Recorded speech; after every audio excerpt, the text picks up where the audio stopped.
You know, usually when we talk about the gender gap on a global scale, the conversation has this very specific, like almost predictable trajectory. Oh, absolutely. It's almost entirely focused on the pursuit, right? Exactly. We look at all the metrics, education, health, economic opportunity, and we trace this incredibly long, difficult path of how women can, catch up to men in those Yeah, arenas. it's a narrative of trying to close a historical deficit. Right. But, and this is what blew my mind, what if I told you there is a place right now where the data tells a completely counterintuitive story?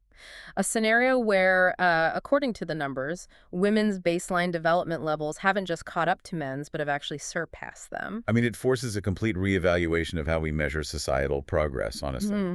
We are so heavily conditioned to view human development through the lens of male advantage. They really are. So when a massive demographic data set just completely inverts that narrative, we have to stop and ask, like, what are the underlying mechanics of a society where the traditional hierarchy is flipped? Okay, let's unpack this, because that is exactly the mission of this deep dive today.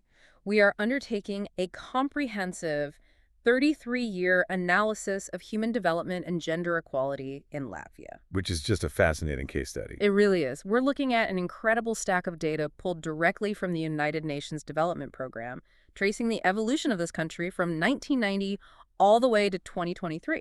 And we should clarify, our goal today isn't to just throw a bunch of acronyms or, dry statistics at you. No, absolutely not. We want to understand the how and the why.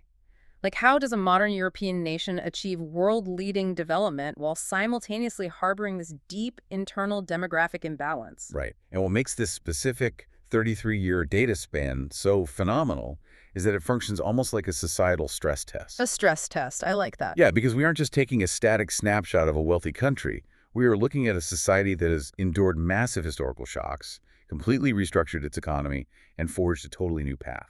Looking at data from 1990 to the present really allows us to strip away preconceived assumptions, doesn't it? Exactly. We get to see the true mechanics of how a society responds to trauma, how it rebuilds, and crucially, how different demographics within that society, specifically men and women, navigate those profound changes differently. So, to put all of this into perspective for you, the listener, we need to establish our global coordinate. Where exactly does Latvia sit right now? Good starting point. If we look at their baseline Human Development Index, the HDI for 2023, the score stands at 0.899. And if you aren't an economist, that number might just sound like a random decimal. It does sound a bit abstract, yeah. Right. But in the realm of global data, it places Latvia 41st in the entire world. They are firmly entrenched in what the UN classifies as the very high human development tier. And just for context, the world average is currently 0.756, Wow. So Latvia is operating at nearly 18% above the global baseline. which is a remarkable achievement. I mean, reaching that 0.899 threshold, the upper echelons of the very high tier, is not something that happens by accident. No, definitely not. And it rarely happens purely through resource extraction, like you might see in a wealthy petrostate. A score that high requires a complex, highly functional symphony of institutions. It's an infrastructure of human capital, right? Exactly. It requires a robust, accessible healthcare apparatus, widespread, high-quality education, and resilient economic engine that has to be engineered over decades. But I'm looking at this 33-year curve going back to 1990, and it is absolutely not a smooth ride to the top. No, it is quite the opposite at the beginning. There is this dramatic, almost terrifying crater in the data right near the beginning. Specifically between 1993 and 1994, this index plummeted down to 0.692. It was a very dark period. And I have to push back on the idea of a steady engineering over decades, because how does a country physically recover from a drop like that? Going from a relatively stable baseline down to 0.692 in just a few years, that sounds catastrophic on a human level. It was. Like, it's not just a recession, it looks like the collapse of a civilization, or, to use a corporate analogy, a legacy company enduring a brutal, near-fatal bankruptcy restructuring before bouncing back. If we connect this to the broader historical picture, collapse is not too strong a word for what was happening in the early 1990s. We really have to look at the immense pain of the post-Soviet transition. Right, because this data set captures the exact moment the Soviet Union dissolved. Precisely. Latvia didn't just experience an economic downturn. They experienced the sudden, complete evaporation of an entire economic and political universe. Because their entire supply chain, their entire currency system, it was all anchored to Moscow. Exactly. The command economy vanished practically overnight. Imagine a factory in Riga that relied on raw materials from Ukraine and sold its products exclusively to Russia. They're just stranded. Suddenly, they found themselves with no suppliers, no buyers, and a currency that was rapidly becoming worthless.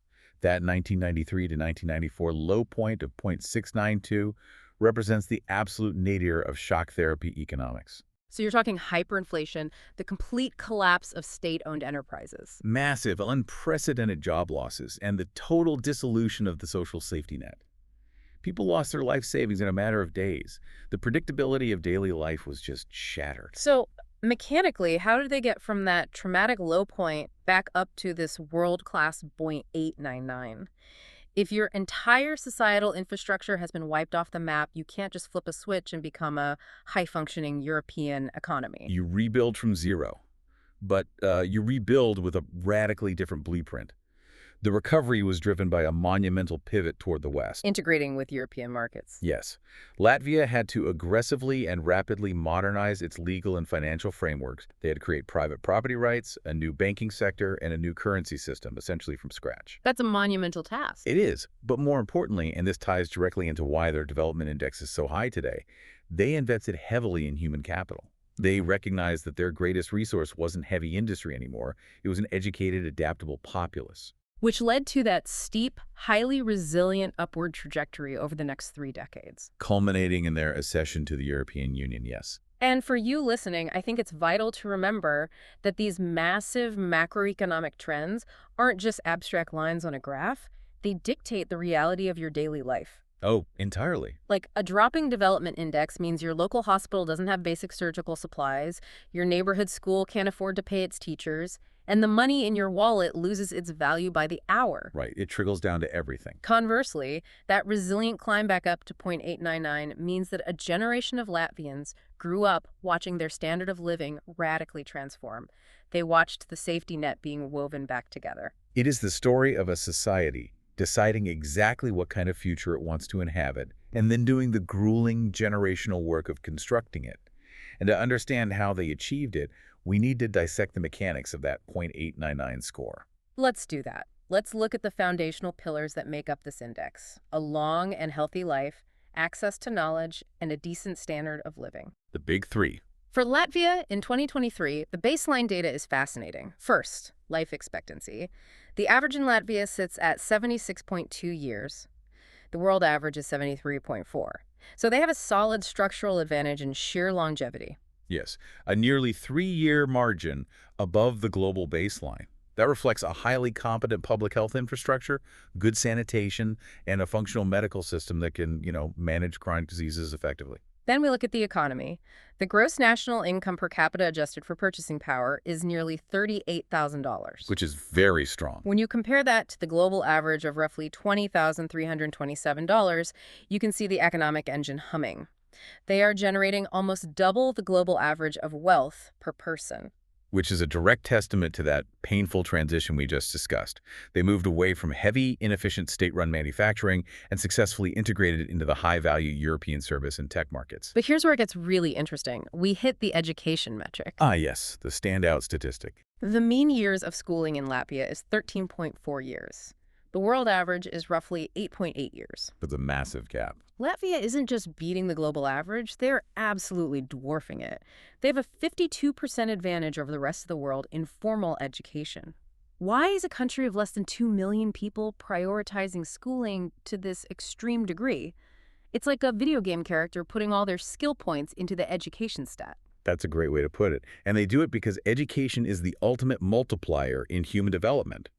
When a nation lacks massive natural resources they don't have endless oil fields or massive mineral deposits, human intellect becomes the primary export. And the primary defensive mechanism, I'd imagine. Exactly. But it's more than just economic utility. When you have a populace averaging over 13 years of formal education, it creates a massive feedback loop that simultaneously elevates the other two pillars of development. Wait, how does sitting in a classroom directly push up life expectancy and national income? Walk me through the mechanism of that feedback loop. It's about behavior and innovation. Statistically, highly educated populations tend to make radically different preventative health choices. Ah, They right. navigate the healthcare system more efficiently, they have lower rates of certain lifestyle diseases, and they understand health messaging better. That pushes up the life expectancy pillar. And on the economic side. Economically, an educated populace is highly adaptable. Mm. They innovate, they start specialized businesses, and crucially, they attract foreign direct investment. Global companies want to set up shop in Riga because they know they can hire a highly skilled, multilingual workforce. So that pushes up the income pillar. Exactly. Education is the bedrock. But this brings us to the core anomaly of our analysis. If we look closely at how this incredible reservoir of education and health is distributed across genders in Latvia, the data completely shatters our conventional expectations. This is the pivot point. We've established that the overall society is functioning at an elite level, but now we need to slice this data demographically. This introduces the Gender Development Index, or GDI. And for our listeners, instead of getting bogged down in the math, how should we understand what this specific index measures? Think of the Gender Development Index as taking that overall human development score we just discussed and calculating it entirely separately. Once for the female population and once for the male population. Okay, simpler. Then you simply compare the two. A score of exactly 1.0 means perfect parity. It means men and women in that society have the exact same foundational levels of health, education, and income potential. Okay, so 1.0 is the holy grail of absolute balance. And to set the global stage here, the world average is 0.955, which means on a global scale, the index favors men. Women are lagging behind in foundational development worldwide. Yes, that is the global norm. But Latvia's score is a stunning 1.026. They were ranked 7th in the entire world for this metric. When we crack open the raw numbers, the female human development score in Latvia is BOY 899, while the male score is lagging behind at 02876. What's fascinating here is the structural reality of that number. A score over 1.0 is considered a demographic anomaly in the field of global development. I mean, it entirely flips the traditional global narrative. It does. It means that when you combine health, education, and economic standard of living into one holistic measure, the average Latvian woman is experiencing a significantly higher level of foundational human development than the average Latvian man. I really have to pause and marvel at this for a second. We spend so much time discussing how institutions structurally disadvantage women, but here we have a modern European nation where the core architecture of development statistically favors women. It's a very rare data profile. But my immediate instinct as an observer is to question the source of that imbalance. If I see a ratio of 1.026, I have to ask, is this happening because Latvian women are accelerating at an unprecedented historic rate? Or is it because Latvian men are fundamentally stalling out or falling behind? That is exactly the right analytical instinct. To understand the anomaly, we cannot just look at the final ratio. We have to deconstruct it back into its three component parts, health, education, and income, and see where the divergence is actually happening. Okay, let's slice this anomaly open. And when we look at the first pillar, the health pillar, we uncover what is arguably the most alarming and tragic data point in the entire report. Let's dive into that. Let's look at the survival gap. We are examining the most vital, foundational human metric imaginable, staying alive. The baseline of everything else. The data reveals a shocking 9.1-year life expectancy gap between men and women in Latvia. Women are living to an average of 80.5 years. Men are dying at an average of 71.6 years. Just to anchor this, the global average gap between men and women is only about 5 years. This is the critical vulnerability in the Latvian development model. A nearly decade-long gap in life expectancy isn't just a statistical quirk.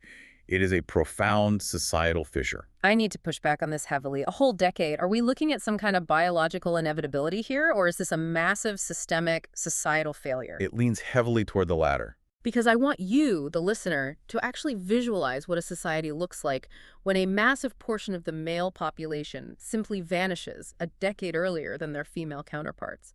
You are talking about a demographic landscape dominated by widows. Yes, a massive premature loss of institutional knowledge. Community leadership, family structure, it all shifts. Why are Latvian men dying in their early 70s while the women are living well past 80? What is the mechanism of this mass mortality? It is a vital question. And to answer it impartially, we have to look at the intersection of biology, sociology, and economics. Biologically, there's a baseline truth. Women do tend to outlive men globally by a small margin, often attributed to cardiovascular advantages and lower rates of risk-taking behaviors in early adulthood. Right, but biology only accounts for a fraction of a 9-year gap. Exactly. Biology only explains perhaps 2 to 3 years of that gap.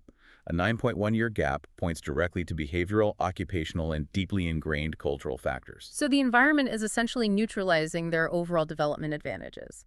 Yes. Demographers and sociologists point heavily to the post-industrial realities of Eastern Europe. You have a massive legacy of men working in physically grueling, highly hazardous occupations.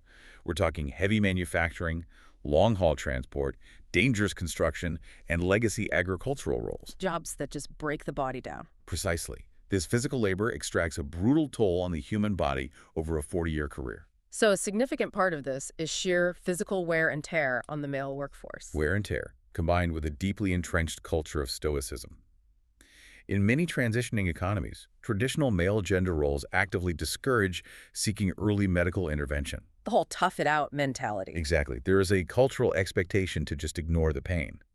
This means that treatable cardiovascular issues or early-stage cancers are ignored until they become acute, fatal emergencies.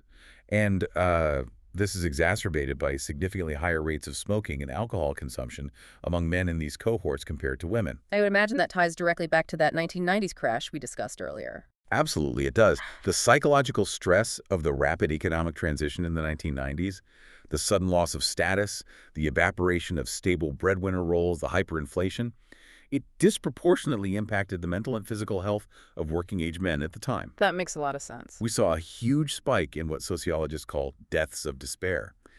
And we are still seeing the long demographic echo of that trauma in the life expectancy averages today. The men who survived the 90s carry the physiological scars of that era. It is undeniably the most glaring red flag in Latvia's otherwise stellar development blueprint. That is incredibly sobering. It paints a complex picture of a rapid, successful economic ascent that essentially ground down some of its builders in the process. Very heavy human cost. But this demographic reality leads us naturally to a massive paradox. If Latvian men are dying almost a full decade earlier than women, what is happening to the societal power dynamic during the years that they are alive? This is where we look at education and the workforce. Right. Let's examine the intersection of education and income, because this is where the rules of the game seem to just completely break down. This is where the data challenges our most basic assumptions about meritocracy and human capital. Let's look at the education data first. We already know the whole country is highly educated, but when we split it, Latvian women averaged 13.7 years of formal schooling. Latvian men average 13.1 years. So women have a distinct structural lead. Both of those numbers are incredibly high again. The world average is around 8.8, but women lead. Globally, men generally lead women in average years of schooling. But in Latvia, the women are measurably more educated. Let's synthesize what we've just established. Mm-hmm. We have a demographic of Latvian women who are living almost a decade longer and who have spent significantly more time in the educational system acquiring high-level human capital. Logically, under standard economic theory, whoever holds the most human capital and has the longest time horizon to deploy it should dominate the economic returns. Exactly. If you live longer and study longer, you should earn more. That is the fundamental promise of modern capitalism. But here is the core data for the income pillar. Despite living almost a decade less, and despite having less formal education, Latvian men have a gross national income per capita of roughly $45,664. And the women. Meanwhile, Latvian women sit at $31,383. Let me repeat that for the listener because it's staggering. Men are earning 45.5% more than women. This raises an important question, an uncomfortable one, about the structure of our modern economies.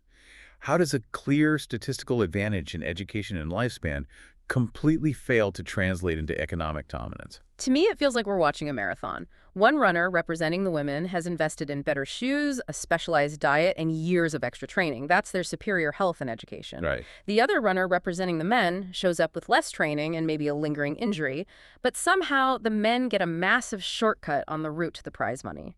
It breaks the implicit rules of the game we are all told we are playing. That's a very apt analogy. What is the actual mechanism allowing men to capture so much more wealth despite lagging in foundational development? Your marathon analogy hits on the core issue. The route to the prize money is different. What this data exposes is the severe limitation of using education as the sole predictor of economic equality. The mechanism driving this 45% income gap is the immense power of traditional economic hierarchies and deep occupational segregation. Break down occupational segregation for me. How does it work in practice in a highly developed society like this? Even with superior, longer education, women in many advanced European economies, including Latvia, tend to cluster or are structurally pushed toward specific sectors. We see massive concentrations of highly educated women in healthcare, primary and secondary education, public administration, and social work. The essential services. Exactly. These are the foundational, load-bearing sectors of a functional society. You literally cannot have an HDI of 0.899 without them. But they are traditionally undervalued by the market and significantly lower paying compared to sectors dominated by men. So the women are doing everything right. They are getting advanced degrees, but they're getting degrees in fields that society simply refuses to value monetarily. Precisely. The men might have less formal education on average, but they are occupying the high-yield economic nodes of the society. They dominate heavy industry management, corporate finance, engineering, IT, and specialized construction. The big money sectors. The market assigns a vastly higher financial premium to an IT network manager than to a senior pediatric nurse, despite the nurse potentially having more years of formal education and arguably higher societal utility. And I imagine this occupational divide isn't the only mechanism. What happens when men and women are actually competing in the exact same industry? That brings in the second mechanism, the enduring reality of the gender pay gap within identical fields, heavily driven by the motherhood penalty. Right, the career plateau. In most modern economies, when women have children, their earnings trajectory tends to plateau or even drop due to disproportionate caregiving responsibilities, societal expectations, and structural inflexibility in the workplace. And for men. Conversely, men's earnings often remain completely unaffected, or even rise, the so-called fatherhood bonus, where employers implicitly view fathers as more stable or dedicated. So women are penalized financially for ensuring the demographic survival of the state, while men accumulate capital unhindered. That is deeply frustrating. It vividly demonstrates that you can win the battle's personal development, you can be undeniably healthier and smarter on a demographic level, but still lose the battle of structural economics. It's a stark reality check. So how are Latvian women actually navigating this landscape? If they are locked out of the absolute highest income brackets, despite their qualifications, where is their power concentrated? Because they clearly have power, given their overall development score. This leads us to examine the empowerment matrix. Yes. To understand how women wield power despite the income gap, we can examine the Gender Inequality Index, or GII. Now, we just talked about the GDI, which measures baseline achievement. The GII measures something entirely different. Right, the loss of potential. Exactly. It measures the loss of potential achievement due to gender inequality. It lists 3 dimensions: reproductive health, political empowerment, and the labor market. A lower score here is better, as it indicates less inequality. And Latvia's GII score is an exceptionally low 0.117. To give you context, they rank 38th globally, which is far, far superior to the world average of 0.455. So inequality is remarkably low in these specific arenas. It's a very strong showing. Let's look at the mechanisms driving this. First, reproductive health. The maternal mortality rate in Latvia is an astounding 1.8 deaths per 100,000 live births. Compare that to the global average, which is 216 deaths per 100,000. A maternal mortality rate of 1.8 is a world-class elite health outcome. It requires a flawless integration of prenatal care, emergency surgical logistics, and postnatal support. It really is. And to me, maternal mortality isn't just a medical statistic. It is the ultimate, unvarnished indicator of how much a society genuinely values women's lives. Oh, without a doubt. It strips away all the political rhetoric. A rate of 1.8 shows whether a country is willing to put its absolute best, state-of-the-art medical infrastructure, its emergency response teams, and its tax dollars on the line to protect women at their most vulnerable physiological moment. A score this low means the safety net is woven incredibly tight. It is a profound triumph of public health policy, and it links directly, mechanically, to the other dimensions of the inequality index: political power and labor force participation. How so? You see, physical security allows for societal participation. Women in Latvia hold 32% of parliamentary seats. That is well above the world average of 26.5%. Furthermore, the female labor force participation rate is 55.7% compared to a global average of just 48.5%. Wait, let me make sure I understand the mechanics of this matrix. So even with the frustrating reality of that 45% income gap we just discussed, women are still highly active in the workforce, and they are increasingly active in actually writing the laws of the land in Parliament. How do these factors interact? If we connect these dots, we see a highly effective alternative matrix of empowerment. Robust political representation, having 32% of the legislative body, means that women's health, childcare infrastructure, and educational funding remain permanently on the national agenda. They protect their own interests. Exactly. It prevents those sectors from being defunded. That political power ensures the funding for that elite maternal health care. In turn, elite maternal health care means women are not physically or economically devastated by the process of childbirth. They can recover safely and quickly. Which allows them to re-enter the workforce. Exactly. Together, political voice and physical security create a comprehensive safety net. This net empowers women to maintain that high 55.7% labor force participation rate. So they might not be dominating the billionaire class. Right, and they might be blocked from the highest corporate executive tiers, which is what drives the income gap. But they possess immense structural power, civic presence, and physical autonomy. They are not marginalized. They are the foundational operators of the state. They are the absolute backbone of the society. You literally cannot achieve a total HDI of 0.899 without that highly educated female workforce and the political stability they provide. It's almost like a trade-off. They are trading absolute peak economic wealth for structural societal stability. Precisely. It is a very specific type of societal equilibrium. Having thoroughly explored these fascinating, sometimes contradictory gender dynamics, I want to zoom out for our final analytical segment. We need to test the purity of Latvia's development. The stress tests. Yes. We have this shiny world-class 0.899 development score, but does it actually hold up under pressure? Because numbers on a page can be deceiving. Let's look at the true hidden cost of this development by examining inequality and planetary pressures. This is a crucial reality check. Every single development model on Earth has hidden costs and structural inefficiencies. The United Nations measures these using two specialized adjustments, the IHDI and the PHDI. Let's start with the IHDI, the Inequality Adjusted Human Development Index. This metric basically asks, is all this wealth and health hoarded by a few, or is it shared? Right. When we mathematically adjust Latvia's score to account for internal inequality, the index drops from 0.899 down to 0.812. That represents a loss of roughly 8.66%. Now, to put that in perspective for you, the world average loss to inequality is nearly 22%. That's a massive difference. So what does this all mean? I like to think of the IHDI as checking your net paycheck versus your gross paycheck. The regular unadjusted HDI is your gross salary. It looks fantastic on paper. It's what you brag about. Naturally. But the IHDI is what you actually get to take home and live on after all the taxes, deductions, and societal inefficiencies are stripped away. That is a highly accurate analogy. And an 8.66% loss is incredibly low on a global scale.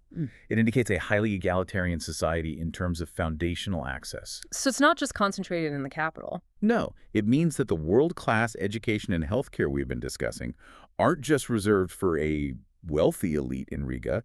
They are distributed relatively evenly across the rural and urban populations, across different income brackets. Latvia is keeping most of its development. The structural taxes of inequality are low. So they passed the equality test with flying colors.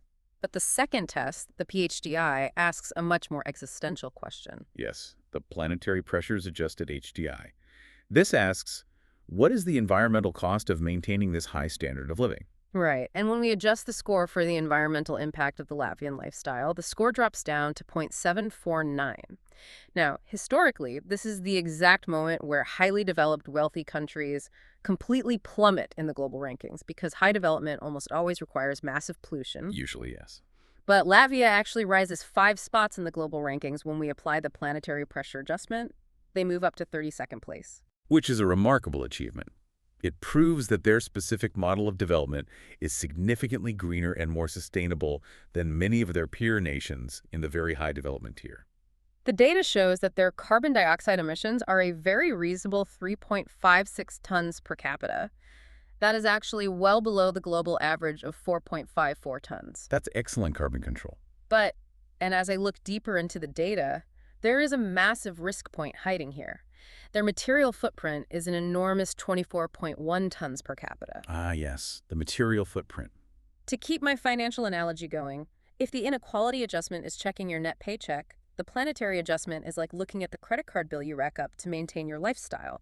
They might be keeping their carbon emissions low, but they are consuming a staggering amount of physical, tangible stuff.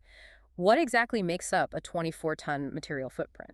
The material footprint is the ultimate hidden tax of a high-consumption society. It measures the raw, physical materials that must be extracted from the earth to meet the final consumption demands of a country.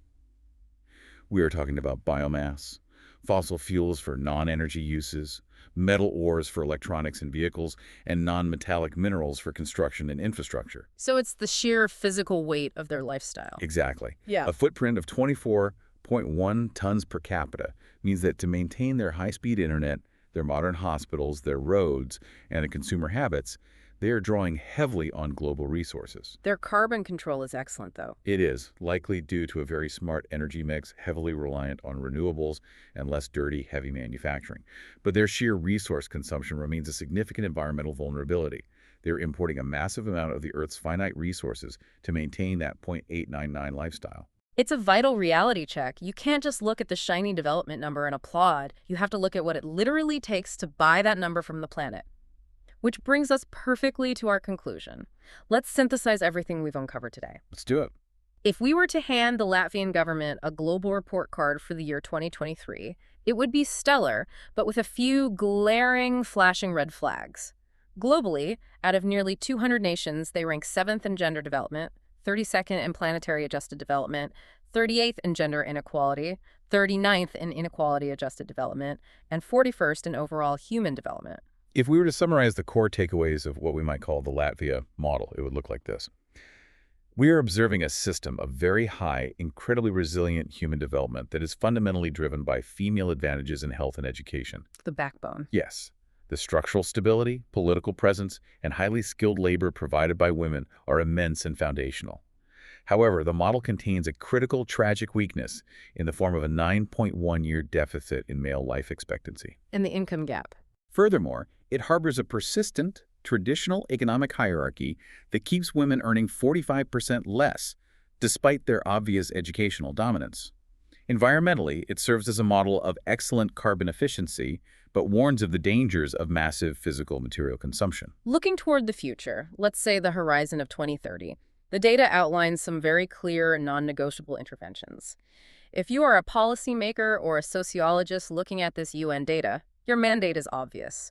First, you need laser-focused, perhaps deeply culturally tailored healthcare and psychological policies to save men from dying young. You have to break the stoicism and close that 9.1-year survival gap. Absolutely essential. Second, you need profound structural changes to the workplace to finally balance that income gap. You have to recognize that simply pushing women to get more education is no longer working. Education alone isn't breaking the glass ceiling of occupational segregation. The data proves that. And third, you need a rapid, aggressive shift toward a circular economy to reduce that 24-ton material footprint before it becomes globally unsustainable. Those are exactly the policy horizons the data points toward. What we see in Latvia is a mature, highly successful development model that no longer needs fundamental rebuilding from the ashes of the 90s, but rather precise structural fine-tuning to ensure long-term equality and survival. Which brings us right back to the paradox we started with. We opened by marveling at a country where women's development has statistically surpassed men's. But I want to leave you, the listener, with a final, lingering, and perhaps provocative thought to mull over. It's a tough one. If we look deeply at the reality of the Latvia model, we see a harsh truth. Having more education, making better health choices, and living a full decade longer still doesn't guarantee economic equality for women. The 45% income gap stubbornly remains.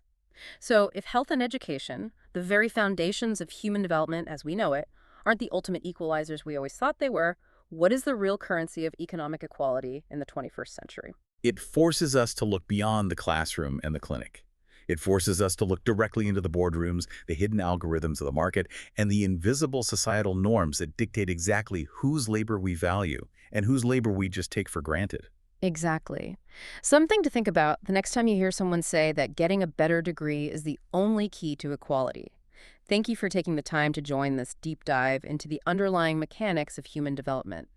Keep questioning the numbers, keep looking for the hidden stories behind the statistics, and we will catch you on the next deep dive.